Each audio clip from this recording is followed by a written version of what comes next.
With Amy Mulholland, Amy, the season's 2 weeks away. How have your preparations been going? Yeah, really good. I think it's getting to the exciting point now that we've had all of our intra-clubs and our practice games, and come away from 2 wins. Obviously, practice games are just getting a run up to the season, but it's nice to just know that our 12 to 13 weeks of preparation, it's good to get a run out and see where we're at.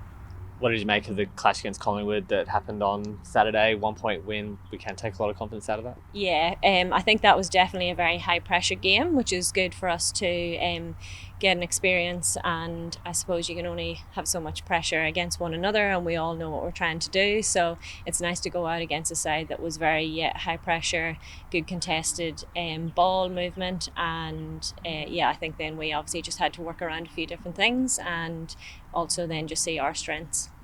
And you're heading to your second year at the club. How are you settling in with the new teammates and the new game, I guess? Yeah, I think this year has been a huge change for me. Just last year was probably just a bit of a whirlwind.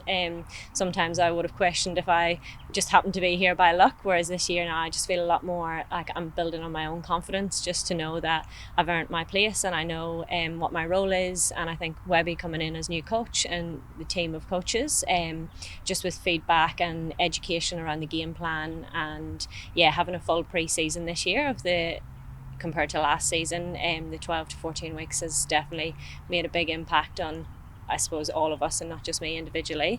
But I think we're all ready for round one. You've been really damaging by foot this pre-season, kicking on the run as well. Has that been a focus of yours? Yeah, I think I've been doing a lot of work on that in the pre-season, and then even just the academy sessions before pre-season kicked off. That's definitely paid its dividends, and hopefully I can just continue to build on that and move forward into the season.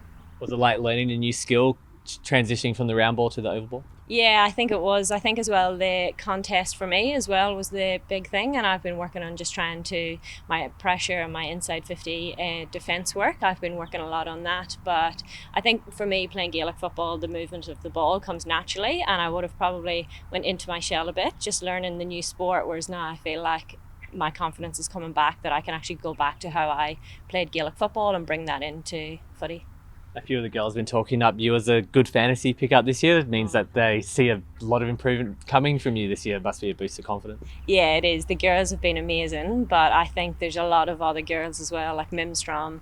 Anya's in the forward line. Don't worry, she's going to be racking up all the points. But there's been a lot of girls, and I think we've all leaned on one another, that we're definitely helping one another out. And it's just been a great connection in these 12 weeks of pre-season. Another one of your Irish teammates, Joanne Craig's been putting her hand up for round one selection. What can we expect from her if she does get the call up? Yeah, Joanne's a very, very exciting player. She's not afraid to go put her head over the ball. She also can run all day on the wing. I think she's definitely impressed over the last couple of weeks now that she's learned the game plan, and will always go out there and give it her all. And sets very high standards for herself. Joanne's going to bring a lot this season, I think. Similar to you, she moved to Australia and then took up the game.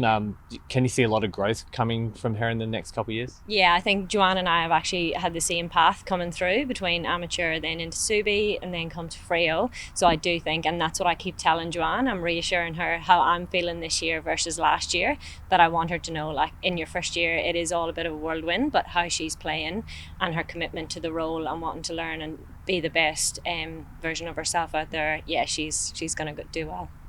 You're all juggling two jobs, so football and your real life job. It is impressive, especially what Joanne's doing as a children's doctor as well. Yeah. It's a very demanding environment. Yeah, and that's where you have to give her credit where credit's due, that she's going on 12-hour shifts.